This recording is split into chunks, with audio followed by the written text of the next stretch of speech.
नवविश्वाचा हा निर्माता, नवविश्वाचा हा निर्माता, ब्रह्मा भाग्यविधाता,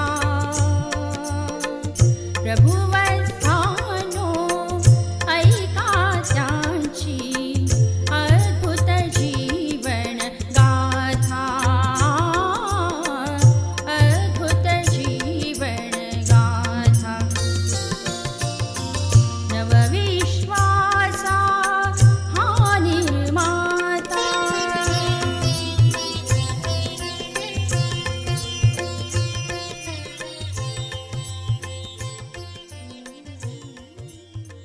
ओम शांती. श्रोते हो, आज आपण ब्रह्माबाबांच्या जीवन कहाणीची 19वी कथा ऐकणार आहोत.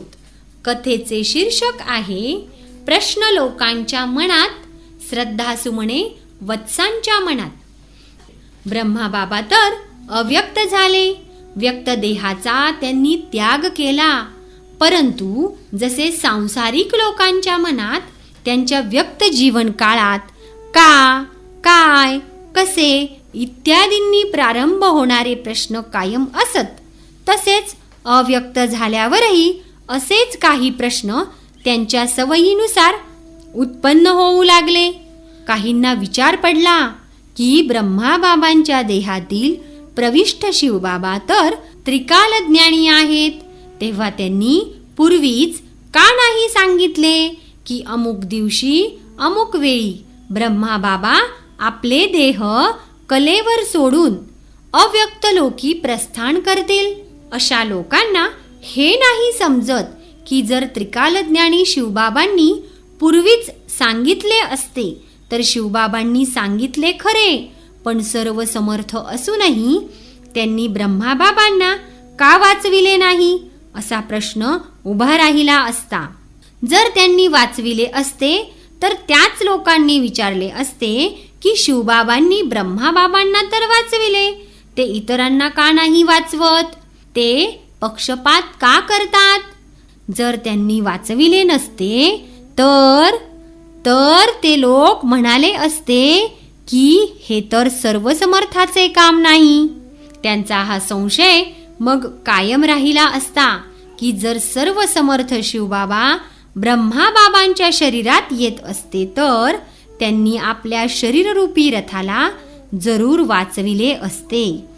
नंतर समजा की शिवबाबांनी ब्रह्माबाबांना एकदा वाचविले असते, तरी सुद्धा हा प्रकृतीकृत नाशिवंत देह एक ना एक दिवस सोडावाच लागला असता, आणि तसे सोडण्यासाठी देहास अत्यवस्थ करणारे एखादे निमित्त कारण झाले असते, आणि ते कारण उपस्थित झाल्यावर त्या लोकांच्या मनात पुन्हा हाच प्रश्न उद्भवला असता की पूर्वी जसे शिवबाबांनी वाचविले होते तसे आता ते का नाही वाचवत. असे संशय बुद्धीचे लोक कधीही आणि कोणत्याही परिस्थितीत अशा प्रश्नांपासून मुक्त होत नाहीत. ते हा विचार करू शकत नाहीत की शिवबाबा केवळ त्रिकालज्ञानी व सर्व समर्थच नव्हते, तर ज्ञानाचे सागर असल्याने ते हेही जाणतात की कलियुगी प्रकृतीपासून बनलेले हे शरीर कुठवर सेवायोग्य राहण्यास तग धरील, आणि कल्याणकारी असल्याने ते तेच घडू देतील ज्यात ब्रह्माबाबा व इतर सर्वांचे कल्याण सामावलेले असेल. सर्वात महत्वाची गोष्ट म्हणजे संशयी वृत्तीचे लोक हा नाही विचार करत की जेव्हा ब्रह्माबाबांचे कर्मबंधन, देहबंधन आणि भवबंधनच समाप्त झालेले होते तेव्हा त्यांना कर्मेंद्रिय, देह व व्यक्तलोक त्यागणे भागच होते. तेव्हा त्यांना वाचविण्यात व कायम ठेवण्यात अर्थ काय आहे. देहबंधनातून मुक्त करणारे शिवबाबा त्यांचे देहाचे बंधन कायम ठेवतील काय. मुक्तेश्वर शिवबाबा मुक्तीच्या दिशेने पाऊल टाकणाऱ्या ब्रह्माबाबांना का थांबवतील. ब्रह्माबाबा तर सतयुग स्थापण्याच्या कार्यास निमित्त आहेत आणि प्रजापिता किंवा जगतपिता या नावाने त्यांचा महिमा गायला जातो आणि या कार्यासाठी अव्यक्त देह जास्त उपयोगी आहे व अव्यक्त अवस्थेतच ब्रह्माबाबा जगातील सर्व प्रजाजनांच्या किंवा आत्मारूपी सर्व वत्सांच्या कल्याणाच्या कार्यास प्रवृत्त होऊ शकतात. तेव्हा शिवबाबा हे श्रेष्ठ कार्य त्यांना करू देणार नाही काय?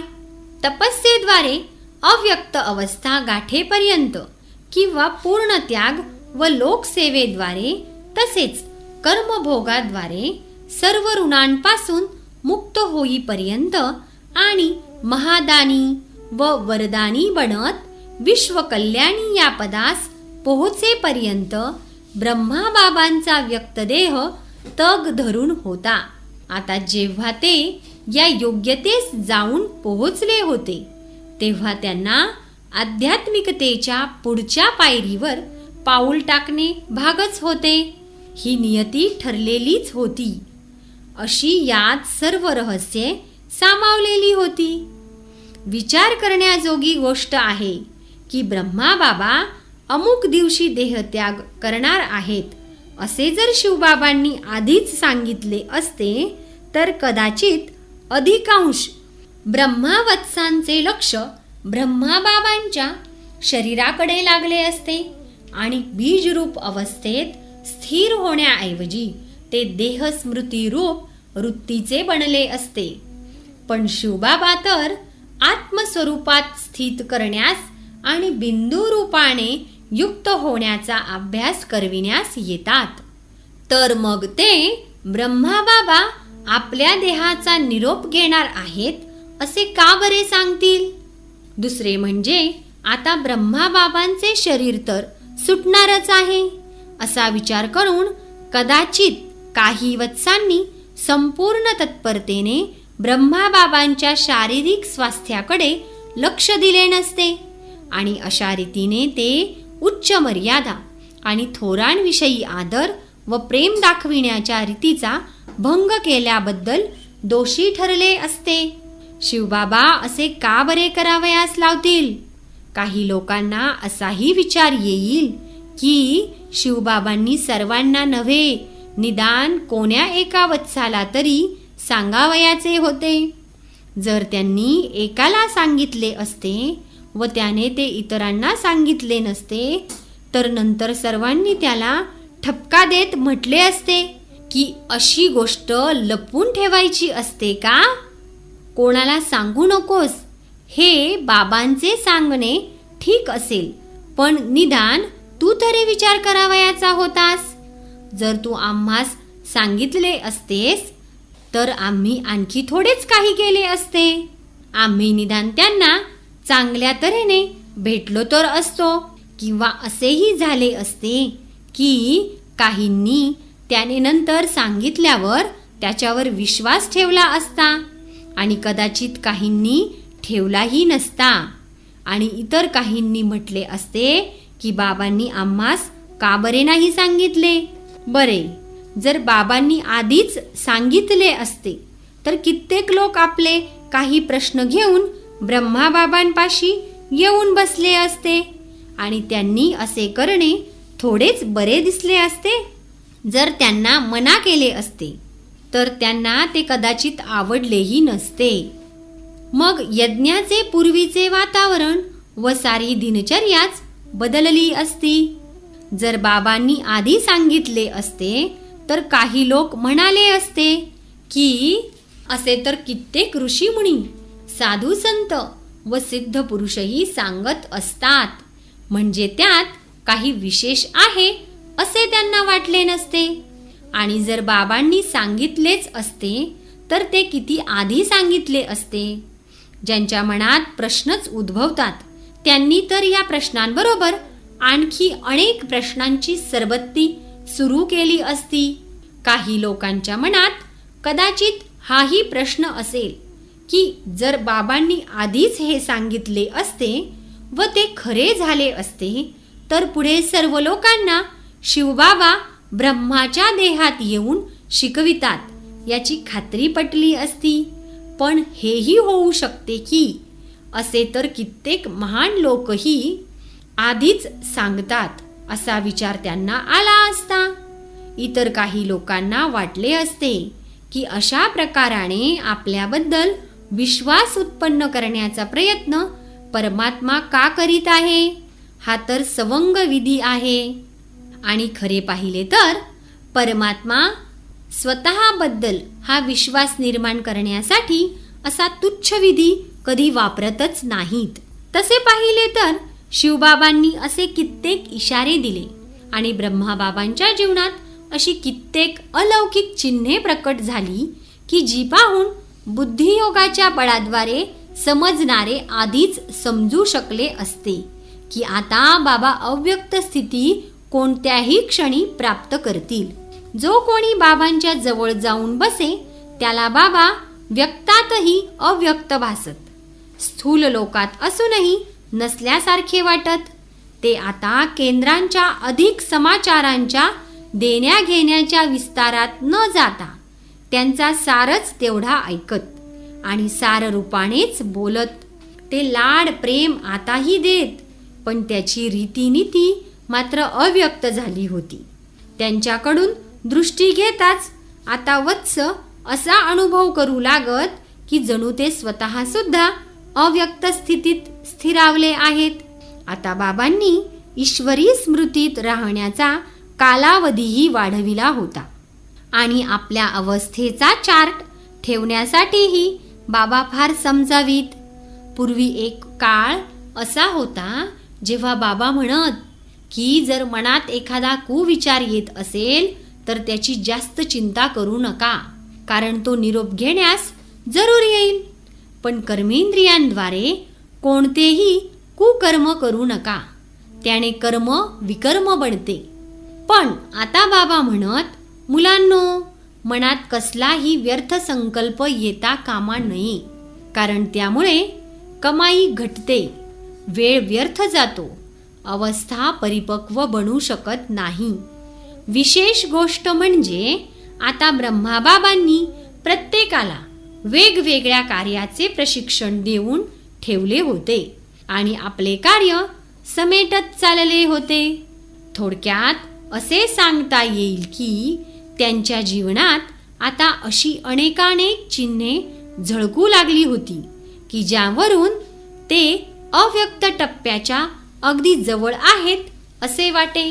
या विराट सृष्टी नाटकाच्या अनादि निश्चित नियतीनुसार ब्रह्माबाबा तर अव्यक्त झाले. सांसारिक लोकांच्या मनात कसले प्रश्न उठेनात का, पण योगयुक्त ब्रह्मावत्स हाच दृढ विश्वास बाळगून होते की आता जेव्हा आमचा हात शिवबाबांच्या हाती आहे तेव्हा हर परिस्थितीत आमचे कल्याणच आहे. ज्याप्रमाणे मनुष्यकृत नाटकात प्रत्येक घटना अचानकच घडते आणि प्रेक्षकांना त्याची आधी काहीच माहिती नसते, त्याचप्रमाणे या बृहद मनुष्य सृष्टी नाटकातही प्रत्येक घटना अचानकच घडते. म्हणूनच तर यात नाटकासारखी उत्सुकता कायम राहते. याचे स्पष्टीकरण काहीही असो, पण सृष्टी नाटकातील हा प्रसंग आपल्या परीने अद्वितीय होता. याची तुलना अन्य कोणत्याही देहधार्याने केलेल्या देहत्यागाच्या प्रसंगाशी करता येणे शक्य नाही. ही काही शोक करण्यासारखी परिस्थिती नव्हतीच, कारण ब्रह्माबाबांनी अव्यक्त स्थिती प्राप्त करणे ही केवळ त्यांच्यासाठी उच्च स्थितीच्या प्राप्तीची सुसंधी नव्हती, तर ते ब्रह्मावत्सांच्या व बृहद जगाच्या तीव्रतर आध्यात्मिक उन्नतीच्या कार्यासाठी अव्यक्त झाल्यामुळे ब्रह्मावत्सांच्यासाठीही ती कल्याणकारी संधी होती. पण तरीही हा आपल्या प्रिय व्यक्तीचा व्यक्त रूपाने वियोग होण्याचा म्हणजे दैहिक विरहाचाच प्रसंग होता. म्हणून त्या दृष्टिकोनाने ही काही आनंद साजरा करण्याची वेळही नव्हती. हा ना आनंदाचा प्रसंग होता ना दुःखाचा. बाबांनी तर पूर्वीच ही शिकवण चांगल्या तऱ्हेने देऊन ठेवली होती की कोणीही देहाचा त्याग केल्यास अश्रू ढाळू नयेत व रडू नये आणि सर्वांना शांती देणाऱ्या या धर्मपित्यासाठी शांतीची प्रार्थना करण्याची गरजच नव्हती. पण सर्वात महत्त्वाची गोष्ट म्हणजे ब्रह्माबाबा दैहिकदृष्ट्या जरी ब्रह्मावत्सांना दुरावले होते तरी अव्यक्त रूपाने तो संबंध, आदेश निर्देश व शिक्षण रक्षणाची प्राप्ती हे सर्व कायमच राहणार होते. तेव्हा ही एक विचित्र प्रकारची वेळ होती जेव्हा सृष्टीचा आधी मध्य अंताचा इतिहास जाणणाऱ्या ब्रह्मावत्सांसाठी योगावस्थेची शांतीची स्थितीच एकमात्र रीतिरिवाज व श्रद्धांजली होती. ही श्रद्धांजली काही साधारण श्रद्धांजली नव्हती, तर पूर्वीच वाहिलेल्या जीवनपुष्पातील या प्रिय व्यक्तीने भरलेल्या सुगंधाचे वर्णन होते. तर श्रोते हो, पुढील भागात आपण ऐकणार आहोत अव्यक्त लोक तसेच अव्यक्त स्थितीचा अनुभव. ओम शांती.